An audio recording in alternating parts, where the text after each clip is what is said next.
Alexandre, Fala, esta mãe que engravidou, essa mulher que engravidou e não ficou muito feliz com a gravidez, aí vem o filhote que às vezes chora e essa mãe também não sabe identificar esse choro. Não tem manual para criar filho. Não tem. Né? Nem tem certo ou errado. Nem tem certo ou errado. Cada um é cada um. Como é que a gente faz também para identificar esse choro? Se é uma manha, se é um dodói que está ali? Bom, aí eu acho que uma pequena ajuda materna, ou seja, da avó, é muito importante, se é que foi uma avó conscienciosa, que é que foi uma pessoa que teve algum tipo de experiência. Aí vale o conhecimento. Vale. E não chegar ao desespero, não entrar naquela, nossa, todo mundo começa de primeira viagem, não tenha dúvida, né? Então, assim, eu acho que seguir o protocolo básico sem se desesperar, que é muito importante. Agora, no começo da pergunta, você falou da questão da mãe ter engravidado e não quis ter esse filho. Isso. Então, seria importante fazer uma análise profunda, claro que não dá para fazer assim a grosso modo, mas ver o porquê que ela não está preparada para ter esse filho. Mulheres, Olga, com problemas de personalidade, com distúrbios de comportamento, distúrbios emocionais, principalmente ligados ao ego. O ego seria a nossa estrutura mental principal, né? Você tem ego, superego, id, mas não vou entrar aqui no assunto. Mas então, pessoas com problemas de ego, mulheres com problemas de ego, especialmente as egocêntricas, elas não conseguem se doar aos filhos. Por quê? Porque elas vão menosprezar a própria beleza delas. Entendo. Então, em função da sua personalidade egocêntrica e até um pouco narcisista, ela não consegue se dedicar ao filho como porque gostaria. Uma criança requer tempo. Sim. Você precisa dar atenção, enfim, e um recém-nascido, muito. Exato. Né? E essa mulher, ela vai ter que se pintar, colocar o batom, o blush, enfim, essas coisas todas. E é tão engraçado que você falou que a criança requer tempo, correto.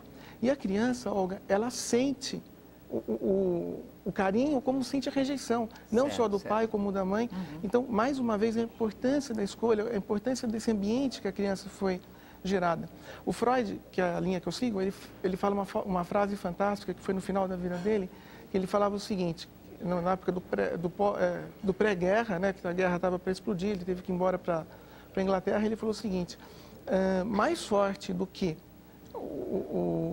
a bomba, ou as bombas atômicas que poderão vir, de fato veio mesmo alguns anos depois, né, é uma mãe neurótica criando seu filho. Então, olha como o cara era inteligente. Então, essa frase é muito séria, porque a mãe passa toda a neurose para a criança vai pegar essa neurose por osmose. Lá no útero e depois Exatamente. A convivência, enfim. E aí pode vir a questão de transtornos emocionais e mentais, como você citou da síndrome do pânico. Então, e a depressão pós-parto, ela se dá, tem um motivo? O que desencadeia essa depressão? Olha, primeiro você tem que ter um histórico depressivo na família, você tem que ter uma tendência à depressão.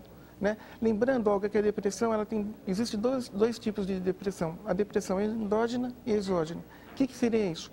A depressão endógena é que ela vem de dentro para fora, é orgânica, é mais séria de ser tratada. A depressão exógena que vem de fora para dentro, que é aquela, por exemplo, então nós estamos aqui, então nós dois tínhamos alguma coisa para fazer hoje, não deu certo, a gente ficou triste. Nós não precisamos de algum fator orgânico para determinar isso. Uma coisa que vem de... exterior. Exato, e esse filho pode desencadear isso, então. Se a mãe tiver esses problemas, não o filho, a mãe, né? Se a mãe tiver esses problemas de depressão, ou histórico depressivo na família, ela pode ter uma depressão pós-parto. Mas quando eu digo filho, eu digo assim, é esta criaturinha que está ali, que ela vai olhar e vai dizer, eu não estava preparada para ter não tenha filho. Dúvida, não tenha dúvida, desencadeia essa criança chora a noite inteira, eu não tenho mais tempo para me cuidar. Aí entra a falta de preparo emocional da mãe, a falta de estrutura psicológica, dando aquele equilíbrio. E aí entra realmente uma situação conflitante, não só para a mãe, como para a criança. Né? Uma outra coisa que eu acho que é muito importante ser citada aqui, Olga, já que a gente está falando de família, para aquelas mães que têm a capacidade, né, de ser mãe, mas não têm a capacidade de ser mãe e ser mulher ao mesmo tempo. Aí realmente vira um transtorno muito grande, porque ela não sabe administrar como ser mãe e não sabe administrar como ser mulher. Aí o que acontece? Aí você abre precedentes para que se abre brechas nesse relacionamento, mesmo que seja casado ou não casado, morando junto, não importa. Então, aquele relacionamento que estava muito legal, em função da criança, passa a não estar mais. Tem uma coisa muito interessante que acho que muitas pessoas, na maioria das pessoas, não sabem. O pai também tem que estar preparado nessa história toda, mesmo se ele for um pai escolhido, e estando presente, né? O pai, ele olha a criança, poxa, que legal, meu filhinho, não sei o quê. Imediatamente, tá, eu vou falar resumidamente, porque é muito longo e entra uma série de teoria. Mas o que que acontece? O pai, ele olha para aquela mãe, aquela mulher dele, e automaticamente ele enxerga aquela mulher como mãe, no seu inconsciente. Então, abre-se aí um precedente, por isso que muitas pessoas não entendem, poxa, mas até o casamento, até a gravidez, nós tínhamos uma vida sexual ativa e adulta legal. Nós tínhamos um relacionamento íntimo muito gostoso, né? Incluindo antes, durante, depois, enfim. Quando acontece o nascimento dessa criança, se esse pai não tiver estruturado, se essa mãe não tiver estruturada, mas aí também é uma coisa do pai, para a mãe segurar a onda, o que que acontece? Ele começa a enxergar aquela mulher dele como mãe, porque ele faz uma associação com a mãe dele. Sei. E a mulher, ela, o quê? Se ela tiver de optar entre dar atenção ao filho ou ao marido? Ao filho, não tem a dúvida. Ao filho, é óbvio. E aí, o que que acontece? Piora mais essa situação. Mais ainda. Então, isso é muito importante, porque o homem, ele não tem aquela condição emocional que a mulher tem para ser mãe. Não estou falando das neuróticas, que é o nosso caso aqui, as mulheres normais.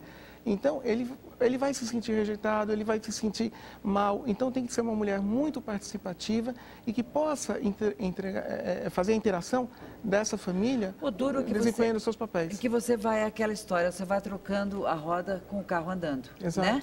Porque você tem um filho, você vai aprendendo. Quem tem o segundo filho já é completamente diferente. A segurança é uma coisa extraordinária que se tem. Muda. Porque aí você já sabe. Claro que cada filho é um filho, mas o trilho que você fez já na primeira caminhada está ali. Ajuda um pouquinho, exato. Ajuda um pouco até para a mãe criar a fantasia, descriar a fantasia ilusória de ser marinheira de primeira viagem, né? Que isso é muito importante. E esses conflitos neuróticos, Olga, eles podem levar a uma síndrome do pânico, porque a mãe olha realmente a criança e fala, nossa, não quero isso. Aí aquela mãe que tem transtornos ansiosos muito grandes, o que ocorre? Com o nascimento daquela criança, ela pode não ter uma depressão, mas ela pode ter crises intermináveis de ansiedade, onde essa crise de ansiedade pode levar a síndrome do pânico, sim, a outros transtornos, enfim. Então é algo que precisa estar atento. Atento. Tomar cuidado. Família, pai, mãe, esposo, esposa, né? Ficar atento a isso. Não tenha dúvida.